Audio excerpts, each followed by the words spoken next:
Et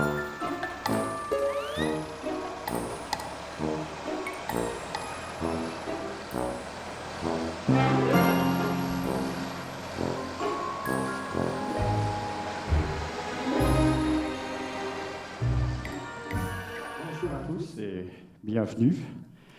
Et effectivement, je voulais dire un petit mot de la ville de Saint-Omer, tout simplement parce que Saint-Omer a une certaine analogie avec Concarneau. D'abord, c'est aussi une ville d'art et d'histoire. Et puis, c'est une ville aussi qui a été fortifiée par Vauban, comme Concarneau. C'est une ville qui possède une conserverie, Bonduelle en particulier, qui a eu une usine ici aussi à Concarneau, et puis nous avons une usine encore, nous en avons conservé une usine de conserve qui est florissante, prospère, et souhaitons la conserver. Et puis, c'est une ville qui, sensiblement, a également le même nombre d'habitants. Et puis, elle a une très très longue histoire, et c'est franchement une très très belle ville que j'ai redécouverte à l'occasion du Tour de France, puisque nous avons pris un départ d'étape en 2001, et là je l'ai revisité, puisque avant que le départ ne soit donné, j'avais eu tout le loisir de flâner au sein même de la ville. En tout cas, je vous souhaite un très bon spectacle, et puis une très belle matinée également. Au revoir, à tout à l'heure.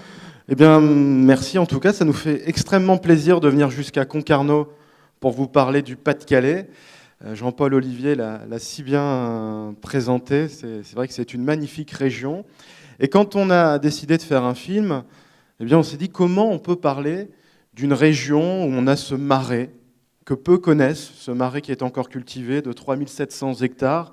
Comment on peut parler de la mémoire où on a cette coupole par exemple qu'on a vue qui devait lancer des fusées V2 vers le centre-ville de Londres, ces fusées qui était inventé par un jeune homme à l'époque, il avait 30 ans, Wernher von Braun, et qui avait pour but de détruire Londres. Ce jeune homme, par la suite, enverra le premier homme sur la Lune. Donc il y a ce lien paradoxal entre l'histoire et les sciences sur cette région de Saint-Omer. Comment on peut parler de cette cathédrale? Comment on peut parler de cette ville, de ce territoire, en évitant de faire un documentaire basique où, comme dans un catalogue, on tourne les pages. Et est venue cette idée eh bien, de rêver, puisque cette ville, cette région, elle fait rêver. Et quand on a imaginé le film, on a pensé à deux personnages un peu farfelus, les virtuoses, qui sont connus dans la région du Nord-Pas-de-Calais, et que vous entendrez un jour parler forcément. Ce sont des musiciens, vous les voyez un moment jouer du piano, ils jouent réellement du piano. Ce sont des magiciens qui font énormément de spectacles, et le fait qu'ils ne parlent pas permettait dans ce film de s'adresser aux enfants, au public étranger. Et quand le film est présenté aussi dans des familles, eh bien, les enfants le remettent. Plutôt que regarder parfois des dessins animés, eh bien, ils regardent le film La Chambre des rêves et ils deviennent eux-mêmes des ambassadeurs de la région de Saint-Omer. Et puis, il fallait un conteur, un homme qui nous fasse rêver, qui est amoureux aussi de la région de Saint-Omer, puisqu'il l'a découvert il y a quelques années, et est venu très rapidement l'idée d'avoir un maître des clés qui est là dans cet hôtel, qui ne parle pas au début forcément, puisqu'on révèle sa voix après, qui est là pour emmener les virtuoses vers le plus beau des rêves, celui du pays de Saint-Omer, dans cette bibliothèque qu'on aperçoit, qui est la bibliothèque en fait, où on a retrouvé le First Folio de Shakespeare il y a quelques mois. Donc ce livre extrêmement rare qui a une grande valeur, 12 millions d'euros je crois. C'est un livre en fait qui a été fait après la mort de Shakespeare pour sauvegarder sa mémoire, qui a été découvert dans cette bibliothèque. Et donc Benoît Alman nous fait rêver, nous emmène. Donc nous voulions absolument travailler avec ce grand acteur qui est Benoît, qui a joué aussi à la Coupole, dans le site qu'on a vu des fabuleuses pièces de théâtre et qui viendra en jouer une justement sur Wernher von Braun. Et puis cette voix, bien sûr, que vous connaissez bien, qui est notamment celle de la voix française de Morgan Freeman, et puis beaucoup d'autres voix. Voilà, donc il y a un grand comédien et une grande voix qui nous a fait le plaisir de jouer dans ce film. Et puis un grand réalisateur, donc monsieur Frédéric Fiolet, qui est originaire aussi de la région de Saint-Omer et qui nous a emmenés, nous promener à travers ce film. Monsieur Fiolet. Merci. J'espère déjà que vous avez apprécié voyager et découvrir le pays de Saint-Omer. Moi, effectivement, donc, je suis quelqu'un issu du milieu visuel, puisque je produis des magazines et des émissions de télé voilà, à l'année. Et quand Julien est venu me voir avec ce projet, forcément, ça m'a enthousiasmé de pouvoir découvrir et redécouvrir mon pays d'origine. Parce que voilà, on croit toujours connaître les choses qu'on a à portée de soi. Et en fait, en creusant, en écrivant, en recherchant, en repérant surtout, on redécouvre des choses voilà, qu'on croyait connaître. Et j'ai pris vraiment déjà beaucoup de plaisir à le faire. Après, ce film, c'est aussi, moi je trouve que c'est aussi un bon témoignage pour les gens de la région et pour dans les années à venir. C'est un film qui va vivre, c'est un film qui est intemporel. Il se veut pas. Alors, on peut pas. C'est un film touristique. Est-ce que c'est une fiction? Est-ce que c'est une pub? Est-ce qu'il a un petit côté documentaire? Voilà, il y a un peu tout ça en même temps. Et puis après, voilà, un grand plaisir aussi d'avoir un conteur comme Benoît qui est la valeur ajoutée du film aujourd'hui. Voilà, comment faire pour trouver meilleur conteur aujourd'hui que Benoît. Et je vais lui laisser un petit peu la parole parce que je pense qu'il a des petites anecdotes à raconter aussi. Oh, des anecdotes, oui, bonjour. C'est une histoire d'amitié, en fait, et de complicité entre Julien, Frédéric, ma personne. Je crois que la plus belle récompense que nous ayons eue, enfin, pour ma part, ce que j'ai ressenti lorsque ce film a été projeté le 22 décembre dernier sur la grande place de la mairie à Saint-Omer, c'est de voir l'émerveillement des habitants de la ville qui ont tout d'un coup, ont redécouvert leur ville d'une autre façon. Vous savez, on passe régulièrement devant une place, un monument, etc. On dit, bah oui, bah c'est tel monument, bon. Et tout d'un coup, hop, on considère ce monument d'une autre façon, on le découvre d'une autre façon. Et on est très fiers tout d'un coup d'habiter dans cet endroit. On le redécouvre. Et je pense que c'est la vertu de ce film, c'est de faire redécouvrir déjà aux habitants de la région la ville, leur cité, l'environnement. Puis bon, je vous l'ai dit, c'est une belle aventure d'amitié avec Julien. Julien a pensé à moi, c'était très gentil.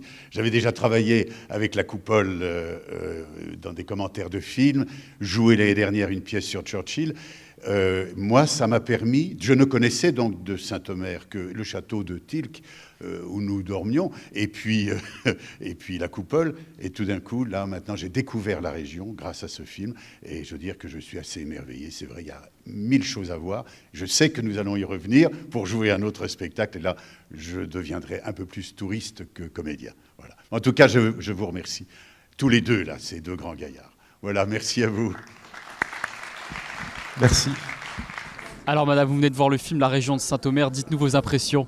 Magnifique, c'est plein d'humour, de musique, de jeux, et puis alors le pays effectivement est magnifique et l'idée est super. Oui, il m'a beaucoup marqué, d'autant plus que, dans la mesure où j'ai passé 6 ans au Collège Saint-Martin, que j'ai reconnu. Et c'est vrai que c'est une ville qui m'a toujours été très, très chère à mon cœur en fait, même si... ce sont des souvenirs maintenant très anciens, puisque j'habite Concarneau aujourd'hui. Le film était fidèle aux images que vous aviez pu garder en tête? Oui, tout à fait, dans la mesure où c'est vrai que on connaît moins l'aspect en fait, je dirais marais, parce que c'est vrai qu'on n'a pas trop l'occasion d'aller flâner en fait sur les marais audomarois, mais cela étant, c'est vrai que c'était assez fidèle et très fidèle même. J'ai trouvé ce film vraiment très très très très bien fait et vraiment d'une grande réalité. Et vous madame, vous n'êtes pas audomaroise mais conquise justement par ce film? Moi je suis calaisienne, donc le Pas-de-Calais, c'est sûr que c'est Saint-Omer, Calais, mais j'ai un réel souvenir de Saint-Omer et je pense qu'aujourd'hui j'y retournerai volontiers pour visiter les marais qui ont développé un tourisme vert, et puis il y a d'autres choses que je ne connais pas et qui me donnent envie d'y retourner. Ouvrir dans son intégralité le film de La Région de Saint-Omer, territoire que vous connaissez bien, est-ce qu'il y a des choses qui vous ont surpris? Oui, le film m'a surpris, agréablement d'ailleurs, par son originalité. Parce que je pensais que ça allait être simplement une évocation du terroir, ce qui aurait été très bien également. Mais là, alors, l'originalité bat son plein, parce que franchement, j'ai découvert quelque chose de très très nouveau, de très bien fait, de très agréablement conçu. Et je dois féliciter tous les organisateurs et les créateurs de ce film. Est-ce qu'il y a une pépite qui vous a marqué? Pas particulièrement. J'ai apprécié bien sûr à l'intérieur du film la façon également dont on présente un peu les manuscrits au sein de la bibliothèque. C'est formidable ça. Donc vraiment c'est une originalité fantastique. Mais il faut dire que Saint-Omer est une très belle ville avec sa cathédrale qui est quand même, je dirais, la plus belle de l'Artois et de la Flandre. Et puis, sentimentalement, je trouve qu'entre Concarneau et Saint-Omer, il y a quand même des liens qui peuvent se nouer, parce que Vauban est passé par là, il est passé à Concarneau, il est passé à Saint-Omer, que c'est aussi, ces deux villes sont des villes d'art et d'histoire, qu'il y a des conserveries, je dirais presque en commun, puisque Bonduel est passé par ici aussi. Donc, si vous voulez, c'est quelque chose d'extraordinaire. Il y a une belle histoire dans le Domarois. Et puis bon, vraiment, avec l'histoire de Dagobert, donc ça crée encore des liens et des plaisanteries qui ne manquent pas d'être faites là-dessus. Il y a la coupole tout à côté.